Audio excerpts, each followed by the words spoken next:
Nakatakdang bumangga at sumanib ang Andromeda Galaxy sa ating Milky Way Galaxy sa medyo malayong hinaharap. Pero alam nyo bang ngayon pa lang ay nagsisimula na itong mangyari? Ang Andromeda Galaxy na tinatawag ring Messier 31 o M31 Galaxy at ang Milky Way na kinabibilangan ng ating solar system ay nabibilang sa tinatawag na Local Group of Galaxies. Ang local group ay isang kalipunan ng mga galaxies between planeta, gas at alikabok. Mga halos 80 galaxies ang kasama dito bukod pa sa Andromeda at Milky Way. Magkakasama silang gumagalaw sa kalawakan sa bilis na mga 630 kilometers per second at hindi naghihiwa-hiwalay dahil pinagbubuklod sila ng gravity. Saan nga ba sila papunta? Lahat sila ay nahihila sa isang rehiyong punong-puno at siksik ng malalaking galaxies, clusters at dark matter. Kumbaga, isa itong rehiyon kung saan napakalakas ng puwersa ng gravity. Mas mabigat at malaki ang mga material, mas malakas ang gravity. Ang rehiyong ito ay itinuturing na isang anomalya, isang gravitational anomaly dahil ang paghila nito sa lahat ay paglihis sa inaasahang paggalaw ng mga galaxies na dapat ay palayo sa isa't isa dahil sa expansion ng universe. Tinatawag ang rehiyong itong The Great Attractor, ang local group kasama ng napakaraming ibang grupo ng galaxies, mga galaxy clusters, mga superclusters at lahat ng kilalang galaxies ay lahat bumibiyahe papunta sa The Great Attractor na matatagpuan sa sentro ng gravity ng Laniakea Supercluster. Pero sa loob ng local group, ang mga galaxies dito ay nakaka-impluwensya sa galaw ng bawat isa.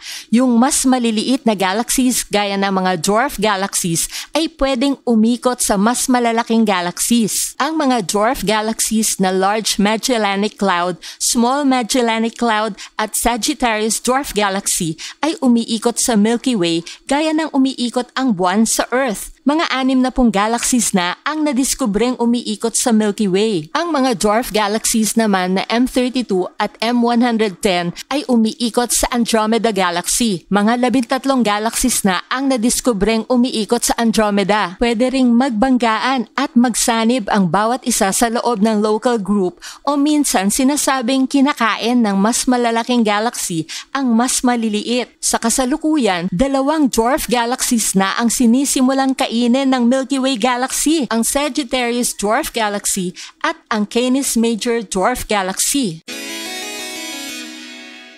Maraming ebidensya ang mga astronomers na naobserbahan kaya nila nakumpirmang nangyayari na ito. Isa na dito ang tinatawag na stellar streams. Habang hinihila ng gravity ng Milky Way ang maliit na dwarf galaxy, nahihila nito ang mga bituin mula sa dwarf galaxy papunta sa iba't ibang direksyon. Ang bituin ay nag-iiwan ng bakas mula sa pinanggalingang dwarf galaxy papunta sa kung saan ito hinila ng Milky Way. Ang bakas na ito ang stellar stream. Isa pang ebidensya ay mas lumiit na ang mga nasabing dwarf galaxies ngayon kumpara sa unang sukat ng mga ito na nakadagdag naman sa paglaki ng halo ng Milky Way. Mahaba at matagal pa ang proseso bago tuluyang sumanib ang mga dwarf galaxies sa Milky Way na tinatansyang mangyayari sa loob ng mga 2 hanggang 6 na bilyong taon. Ang Milky Way at Andromeda na parehong mga spiral galaxies ang pinakamalalaking galaxies sa local group. Ang Andromeda ay may lawak na mga 220,000 light years,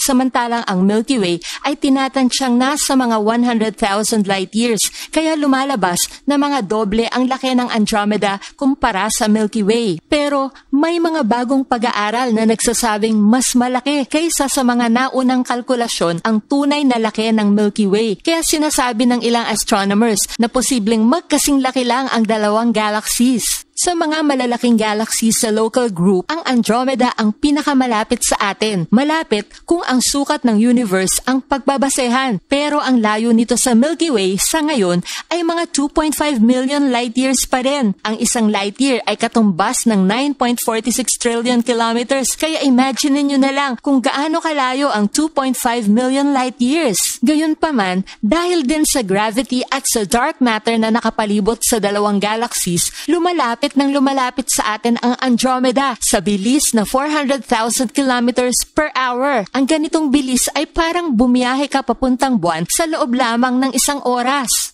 Sa bawat segundo naman, 110 kilometers agad ang inilalapit ng Andromeda sa Milky Way. Para kang bumiyahe mula Bulacan hanggang Tagaytay sa loob lamang ng isang segundo. Isa pa, habang lumalapit sila sa isa't isa, lalo namang lumalakas ang puwersa ng gravity sa pagitan nila. Ibig sabihin, mas bumibilis pang lalo ang paglalapit nila. Sa pagsasaalang-alang ng lahat ng ito, kasama na ang layo ng kanilang distansya, nakalkula ng mga astronomers na ang banggaan ng Andromeda at Milky Way ay mangyayari sa loob ng mga 4.5 bilyong taon. Pero gaya ng nangyayari sa mga dwarf galaxies, ang proseso ng banggaan at pagsasanib ay mahaba at matagal at posibleng nagsisimula na ngayon.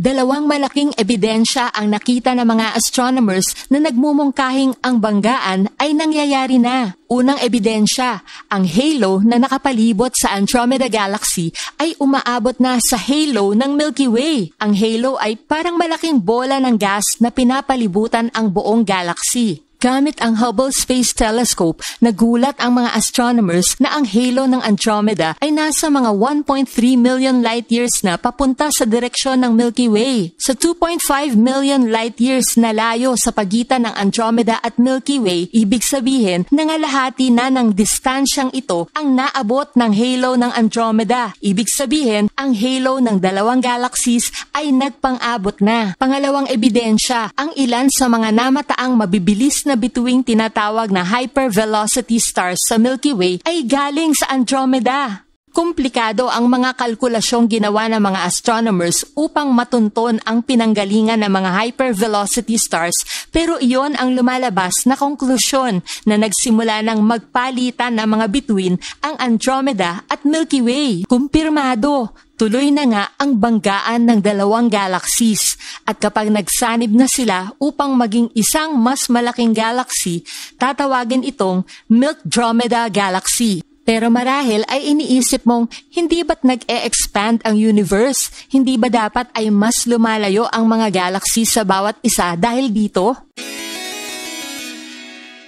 Totoo yan, marami ng ebidensya ang mga astronomers na nag-e-expand ang universe kung kaya't mas nagkakalayo-layo ang mga galaxies sa isa't isa. Pero ito ay nangyayari lang sa mga galaxies na hindi pinagbubuklod ng gravity at lubhang magkakalayo. Yung ang layo ay mga mahigit 10 megaparsecs ang pagitan. Ang isang megaparsec ay mga 3.3 million light years. Nabanggit ko kanina na ang lahat ng galaxies ay nahihila ng The Great Attractor. Pero alam nyo bang hindi nila ito maaabutan kahit kailan? Dahil ang The Great Attractor ay gumagalaw rin at lumalayo dahil sa dark energy na siyang dahilan ng mas mabilis na expansion ng universe. Ang The Great Attractor mismo ay nahihila papunta sa isang mas malaking rehiyon na may mas malakas na gravity, ang Shapley Attractor. Sa kaso ng Andromeda at Milky Way at mga kasama nilang galaxies sa local group, ang hila ng gravity ng bawat isa sa kanila ay mas malakas kaysa sa epekto ng expansion ng universe. Ano na ang mangyayari sa ating solar system kapag tuluyan ng nagsanib ang Andromeda at Milky Way? Kung iniisip niyong magbabanggaan ang mga planeta at bituin ng Andromeda sa mga planeta at bituin ng Milky Way, halos imposibleng mangyari ito dahil lubhang napakalawak ng mga distansya ng mga ito sa isa't isa. Gayunpaman, ang mas malamang na mangyari ay mag-iiba-iba ang orbit o kinalalagyan ng mga ito. Para siyang malaking pinball game kung saan ang mga bituin, planeta, asteroid, kometa, alikabok, bato at iba pang material ay nagliliparan at mapapatalsik sa iba't ibang direksyon dahil sa interaction na nangyayari sa dalawang galaxies sa impluensya ng gravity. Ayon sa prediksyon at kalkulasyon ng mga scientists, may 50% tsansa na mapapalayo ang ating solar system sa sentro ng Milky Way ng mga 3 beses kaysa sa kinalalagyan nito ngayon. Ang ating araw sa ngayon ay nasa tinatawag na Orion Spur, isang maikling spiral arm sa pagitan ng mas malalaking Perseus at Sagittarius arms. Kapag tumilapon ang solar system, mapupunta na lang ito sa dulo ng daliri ng Orion Spur. Mayroon namang mga 12% tsansang lubusan ng mapapatalsik ang solar system papalayo at hindi na magiging kabilang sa bagong Milkdromeda Galaxy. Pero hindi naman natin ito dapat ikabahala dahil sa panahong iyon, mga 4.5 billion years mula ngayon, syempre, wala na tayong lahat. Ang Earth sa panahong iyon ay posibleng wala na ring buhay dahil malapit na noong maging red giant ang ating araw na mangyayari naman mga 5 billion years mula ngayon. Sa yugtong ito ng buhay ng araw, lalaki ito ng mga 200% at aabot ito sa Mercury, Venus, Earth at posibleng hanggang sa Mars. Sa panahon ng pagsasanib ng Andromeda at Milky Way, ang araw ay mas napakaliwanag at mas napakainit na kaysa sa ngayon. Kukulo ang mga karagatan hanggang ito ay tuluyang matuyo. Sa sobrang init ng temperatura at kawalan ng tubig, magiging imposible na ang buhay sa Earth kaya't wala na ring epekto ang mangyayari sa Milky Way at Andromeda. Pero kung sakaling may paraan pang mag-survive, ang makikita sa kalangitan mula sa Earth ay isang nakamamanghang tanawin. Hindi ito natatapos dito. Ang M33 o Triangulum Galaxy na pumapangatlo sa pinakamalalaking galaxy sa local group kasunod ng Andromeda at Milky Way ay makakasama rin sa banggaan. Posibleng bumangga at sumanib muna ito sa Andromeda bago mangyari ang Milkdromeda o posibleng sumanib ito kapag nangyari na ang Milkdromeda. Sa kinalaunan, ang lahat ng galaxy sa local group ay magsasanib upang maging isa na lang napakalaking galaxy at ito ay tinatansyang mangyayari sa loob ng mga 12 bilyong taon.